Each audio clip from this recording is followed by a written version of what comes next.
Leaked training footage has smashed all the doubts around Gervonta Tank Davis. The clips show him stepping into the ring with sparring partners built like full heavyweights, trading punches like he is built for war against giants. These sessions are not playful drills. They are raw proof that Tank refuses to be bullied by size or weight. His camp wants the world to watch him stand strong against opponents way bigger than Jake Paul, sending a clear message that he is fully prepared for this massive challenge. Keep touching it again. Oh, stop closing up. Gotta let it go. Keep turning. Stop around. Keep turning.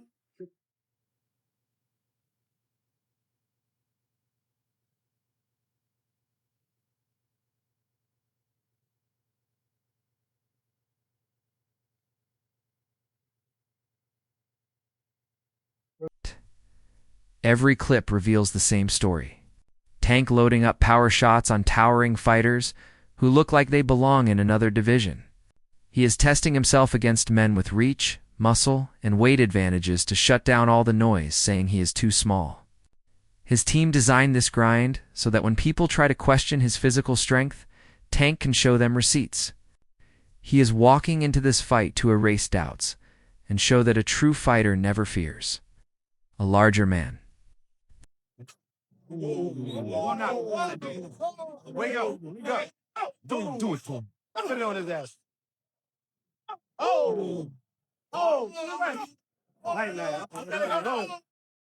Gervonta has been consistently pushing himself beyond his usual limits. Heavy punchers, massive frames, rough sparring days. He is sharpening his timing and boosting his power to become even more destructive. Instead of staying comfortable against guys his size, he chose pressure and pain so he can dominate when it matters.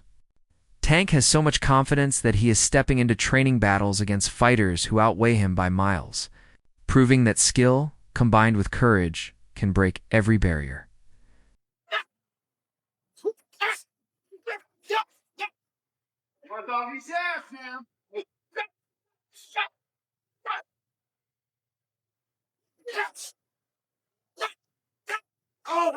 Jake Paul built his name by choosing matchups that shake the internet. He never steps into a fight without making sure the drama hits the roof. Weight advantages, experience gaps, style clashes. Jake plays the media game smart. He knows how to keep fans guessing, while making sure he always has something working in his favor. That balance between risk and strategy keeps millions watching and talking nonstop. People tune in because they do not know whether Jake will dominate or finally get humbled in front of the world. Guys, what's the key to having a fight that's exciting? Is when you look at one corner, you're like, that guy can't be beat. And you look at the other corner, you're like, that guy can't be beat. And they're about to fight. It just feels like Jake Paul is always picking fights where he has a massive advantage. Like now he's fighting Gervonta Davis, who's, I don't know how much smaller, but probably close to like 80 pounds smaller, which is a crazy, significant weight advantage for Jake Paul. Now, you have to also look at the other way. Gervonta has a crazy advantage over Jake Paul. He has incredible amount of skill, more years of training. For sure, pound for pound, he would mop the floor with Jake Paul. But this is what makes the fight exciting. And two guys fighting, and we don't know who's going to win. Guys, what's the key to having a fight that's exciting? Is when you look at one corner, you're like, that guy can't be beat. And you look at the other corner, you're like, that guy can't be beat. And they're about to fight. Somebody's about to say go, and these guys got to go at it. So that's what makes a fight exciting. And so this is kind of that, because if they were the same weight, none of us would tune in. We'd be like, this is just a punching bag for Gervonta. It doesn't make the fight exciting. But because Jake Paul is so big, so much bigger, it makes the fight exciting. Eddie Hearn thinks this whole showdown is stepping into dangerous territory. He believes boxing must stay a real sport based on fairness and competition, not a money-making theater act. To him, this fight leans too far into entertainment and away from professionalism. Jake is naturally bigger. Tank comes from lighter divisions built on speed, not size. Eddie warns that if boxing keeps dancing for views, the hard-earned respect of the sport will start slipping away. He sees this matchup as business wearing boxing gloves. Always said that there was a chance that Jake would fight in November. I think, wasn't I the one that broke Jake Paul against Gervonta Davis 6 months ago or something? I knew that they'd agree that deal. I didn't know they were about to announce it then. But I did know that they'd agreed that deal previously. So I don't like it, if I'm honest. I mean, I think we need to really differentiate between boxing and an entertainment concept, and that's what that is. It's a freak show. It's entertainment. It's a lightweight fighting a cruiserweight. You know, with I don't know, is it bigger gloves and certain minutes per round? I don't know what it is, but you know, I understand the market and I understand this freak show shock kind of the world mentality of people potentially tuning in. Is that a step too far? Maybe. I mean, I hated Jake Paul against Mike Tyson, but it did massive numbers. I hate Jake Paul against Gervonta Davis. It'll probably do massive numbers. So that's when you really have to differentiate yourself between just because you don't like it doesn't mean it isn't going to do good business. However, you want to be involved with it is another kettle of fish. I don't want to be involved with it, but I do respect the fact that it's going to do big numbers. It's just not boxing. And I don't think we should promote it as boxing. In the meantime, then Eddie, where does that leave you with Anthony Joshua? Are you exploring other options for the end of this year, or are you still looking at that fight for the Yeah, beginning? no, we're not interested in the Jake Paul fight right now. After that, I mean, like, you know, we're not going to wait around till November. Is it November or December, whenever it is, and and see how he gets on. I mean, if he gets chinned by Gervonta Davis, we can't exactly make the Anthony Joshua fight. Former champion Paulie Malignaggi is brutally honest about this event. In his eyes, this is not a traditional boxing match with rankings and legacy on the line. It is a grand show designed to entertain rather than decide who is the better fighter in the world. No career risks. No official consequences. He tells fans to enjoy the show, but not confuse it with a championship-level battle. The sport has evolved into something where hype can sometimes overpower history. And Paulie believes this fight is the perfect example of that new era. Don't think when I watch it, I don't. I just think he's fighting opponents that, are not with it anymore or are too small for him and whatnot. But in this situation, it is an exhibition. So you've got to keep in mind that this could be set up. This could be like WWE. This one could be set up. I don't know. I'm not saying it is, but this is not a sanctioned fight, champ. This is an exhibition. And an exhibition means you cannot bet on it. You cannot bet on the result. If you remember, this is why they changed the Mike Tyson fight from an exhibition to a real fight, because they realized, an exhibition, you could stage it and they couldn't take bets on it. So this is an exhibition. There is no betting on it. So that means I'm not saying people are going crazy with the opinions who's going to win, who's going to lose. You don't know what size gloves they're going to wear. You don't even know if they're going to stage the whole thing, because this is something that as an exhibition, it's not illegal to stage it. So I think this could be all kinds of crazy, wacky stuff. This is a bit of a circus, in my opinion.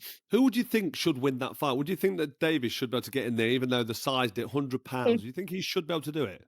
If they don't stage it and don't kind of set up a sort of a mild sparring session, I'd say Davis has a chance. Depends on the size of the gloves. Because here's the thing. Jake is probably 100 pounds bigger than the guy. That's a lot of weight, Carl. You've been in a boxing ring. That still counts. And if you make the gloves small, Gervonta could technically hurt Jake even if he hits him. But the problem is the gloves are small.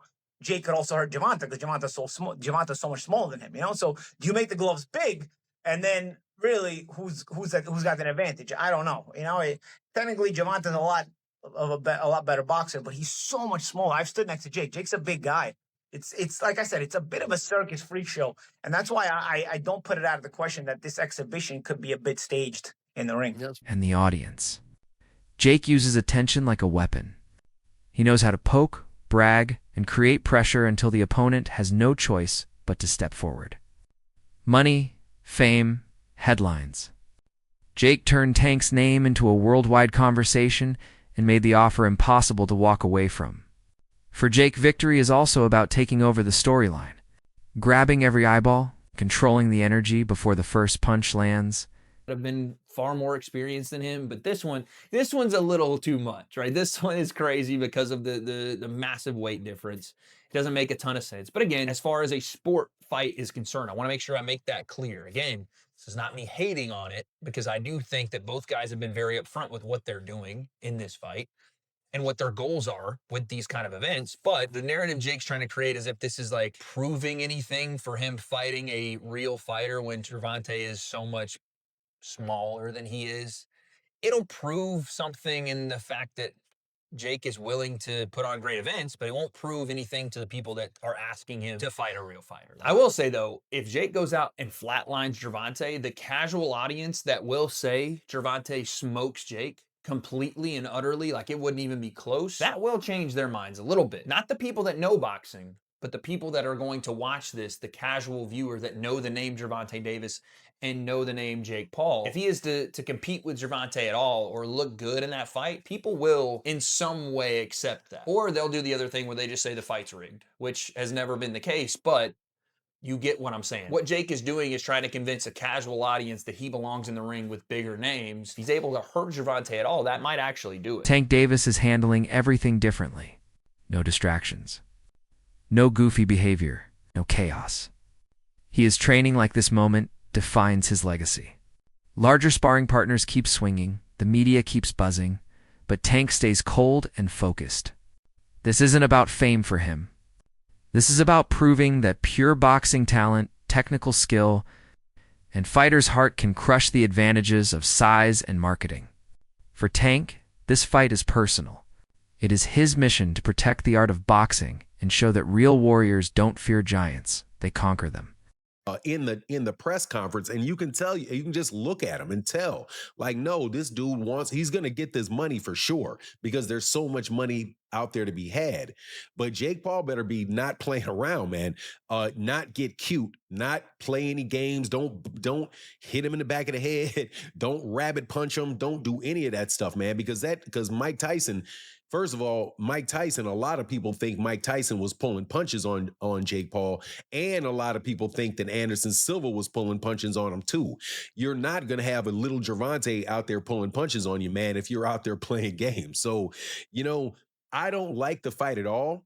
However, as far as it being an entertaining situation, I almost guarantee you that fight itself is going to be entertaining. That it's going to be something that you look at and you're going to say, man, everybody's going to watch it. Everybody's going to want to know what happens in it. But at the same time, it's kind of like what people think, when you see a car crash, like you're driving down the road and all of a sudden the traffic gets heavy and you're like, man, I'm going to be in traffic for a long time. And then you drive forward a little bit and then you see, oh man, this is some accident on the other side of the road and everybody just slowing down to watch. That's the type of entertainment that you can expect from this fight between Gervonta Davis and Jake Paul. There's going to be a lot of people watching it, but I got to say, man, you really can't blame the guy on what he's doing. And there's a lot of criticism flying on Gervonta Davis. It's not Gervonta Davis's fault that boxing took this turn. This turn of these exhibition fights and people not caring about the belts and all of that stuff